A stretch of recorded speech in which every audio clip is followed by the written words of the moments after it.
in a slasher franchise where it's never 100% made clear who offed who, I'm going to give you at least my take on who I believe killed who in Scream 1996.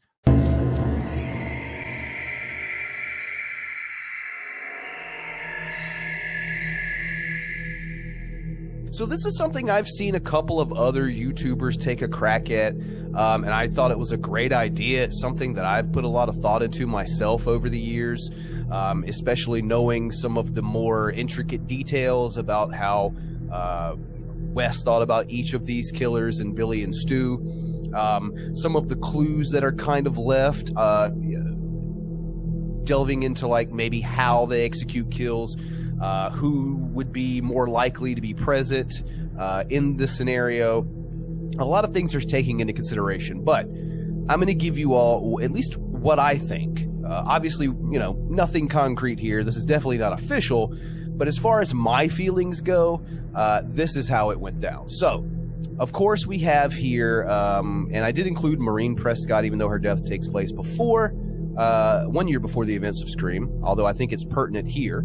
Also, we have Stephen Orth, we have Casey Becker, Principal Arthur Hembry, Tatum Riley, and Kenny Brown are the victims of the first two ghost faces who we have here, Billy Loomis and Stu Macher. I'll be using their images to put next to the person to kind of give you an idea of who I think was the one to commit this murder. So, with that said, let's go ahead and jump right in. Like I said, totally just my opinion here based on what I've seen, what I've gathered from watching the film so many fucking times.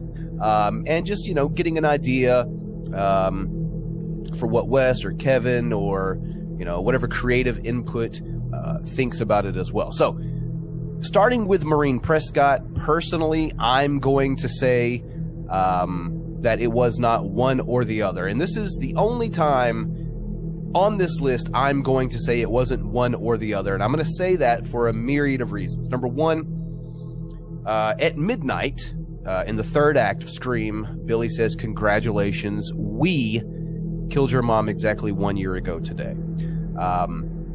Going into Scream 3, whenever Roman was telling Sidney about how he got Billy to become Ghostface, essentially, he said, giving him the instructions to kill Maureen specifically.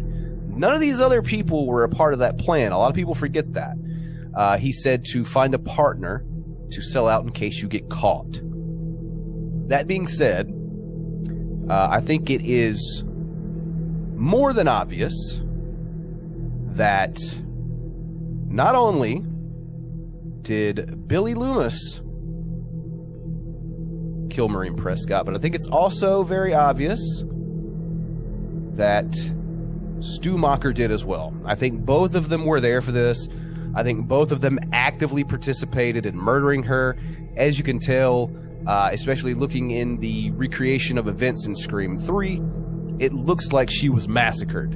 And I think this was done by Billy and Stu.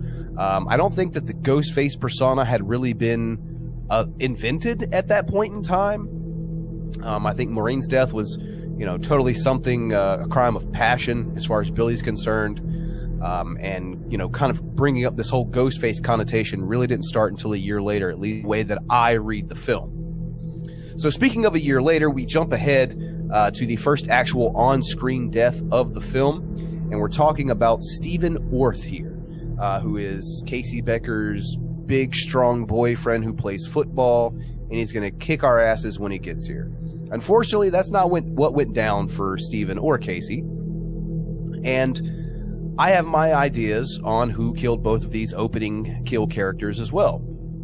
I believe, especially given Stu's love for explaining exactly how to gut somebody, which I know both of these characters were gutted, but Stephen was gutted quickly, front and center. It wasn't like something that was done after the fact to display the body. So I do believe that I have an idea for this one, because I think that Billy was doing a lot of the phone calls, especially here in the opening scene. And if you look at it, the gutting of Stephen happened so quickly while Billy was still talking to Casey on the phone that I believe that the person who did the deed, as far as Steve goes, was Stu Macher. Now, the next kill here with Casey is one of the ones that I'll probably get a lot of pushback on. I feel like I'm going to get a lot of pushback on Casey and Tatum, just to be completely honest with you. But as far as Casey goes, Casey was at one point choked in the very same manner that some of the other characters were, Sidney. And we know for a fact that Billy is the one who has this penchant for choking. We see that in the close of the film with Billy. A lot of people want to make the argument that it was Stu because it was his girlfriend and, you know, she would know him. Well, Casey would also know Billy too, her ex-boyfriend's best friend. I'm pretty sure she would know who that person is too, which would still explain the shocked face. It fits Billy's MO. I know a lot of people want it to be Stu. I know a lot of people have their reasons for it being Stu, but keep in mind, this is just my opinion. And I think at the end of the day, that kill was 100% done by Billy. And I think that it's possible that Stu was going to be the one to do it. And that, you know, she put up a hell of a fight and it ended up being Billy to, you know, pull the trigger. I guess, sling the knife maybe would be a better expression there. But I do feel like in the opening scene of the film that one killer each got a kill. And I believe that Stu was the one who gutted Steve and that Billy was the one who killed Casey. Now, that being said, it definitely took both of them to string her up in the tree. I think they were working together to do that. But as far as the kill itself, I think that one goes to Billy. Next up is the principal of Woodsboro High School. We're talking about Arthur Hembry here. And I think this one's pretty open and shut as far as I'm concerned. Stu was talking to Sid and Tatum, convincing them to come to the party that night. I think both of the guys were working very hard on the party, on that third act they knew was coming. They wanted to make sure that Tatum and Sidney were there. They were prime targets. And they also wanted to make sure they were going to have a way to get everyone else out of this party. The way they were going to do that was by having the revelation that their principal was gutted and hung from a goalpost. And of course, all the kids scurry away to go see some weird, morbid shit like that. But while Stu was doing that convincing with Sid and Tatum, it seems pretty obvious to me that Billy was the one to kill Principal Arthur Hembry, took out the Fonz. I don't know why you do such a thing, Billy. But if we're keeping score right now, it looks to me like Billy's doing a little bit more killing. He's a little bit more heavy-handed in this film. Let's see if it continues that way. So here's the other death that I thought, and I still do think, currently while I'm doing this video, that I'm going to get a lot of pushback from as well, which is fine. You know, once again, this is my opinion. If people have other opinions, that's great.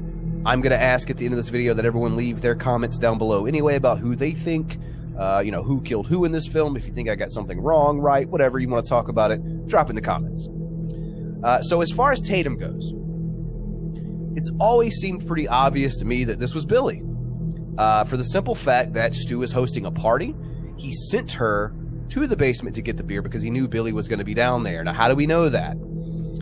They're working together, and as soon as Billy finally emerges on the scene after the death of Tatum, he makes that eye contact with Stu that, okay, the problem's been handled, it's been taken care of.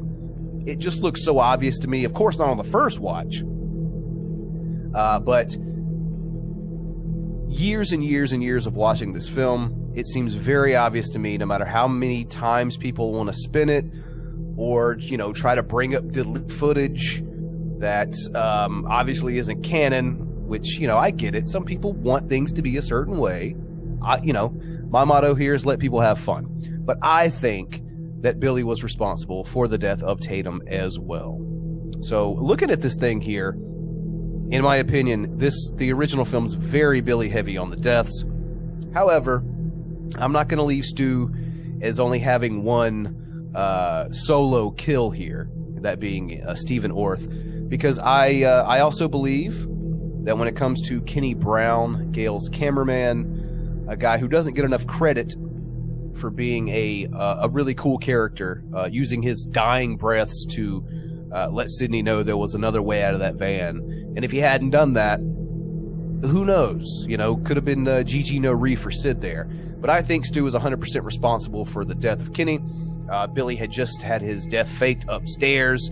And, you know, the pursuit of Sidney by Ghostface, who's obviously Stu at that point, had not really even come to any kind of pause yet. So I believe Stu's definitely responsible for the death of Kenny. Also because, you know, just like Billy loves to do that choke, you know, Stu loves to do the double knife raise. And that is something that is attempted on Randy right before he hears Sidney scream. He runs out and kills Kenny at that point. Oh my God. Stu killed Kenny. You bastard. So yeah, that about wraps it up, because the only other deaths that take place in this film are of Billy and Stu themselves, which I guess there is a bit of a question mark when it comes to old Stuart Mocker over there. Stu Mocker is alive. Ooh, he didn't die. He'll be right back. Great song. And of course, they both die at the hands of Sidney, and you know, you got to have the ghost faces getting their get back there at the end. But this is the way I see that Scream 1996 panned out. I believe both Billy and Stu were there to take out Maureen. I believe that they were both there for the opening. However, Stu was the one who took out Steve, and Billy did more of the work there with Casey. Billy, obviously, with Principal Hembry and Tatum, and Stu coming back in here at the end, not to be totally outdone, taking out Kenny. So, in my estimation, this is how it went down, folks. I'm sure there are people out there that have a very, very different idea about what they think happened in this film as far as who killed who. So like I said earlier, drop your comments down below. Let me know if you think I got it right. Let me know if you think I got it wrong. Drop your picks down below in the comments. And whatever else you want to talk about, leave it down there. We'll have a discussion. As always, check that description section. There's a couple of links to follow me on Twitter, support the channel, if that's something you'd like to do. Once again, pat myself on the back a little bit, because I'm still very sick making this content. You're welcome. I am the greatest. And yeah, other than that, it's a standard YouTube bullshit. Like, subscribe, notifications. You guys and gals know. You guys know how it goes by now. So, with that said, I'm Bran, and this has been my bloody breakdown on who killed who in Scream 1996.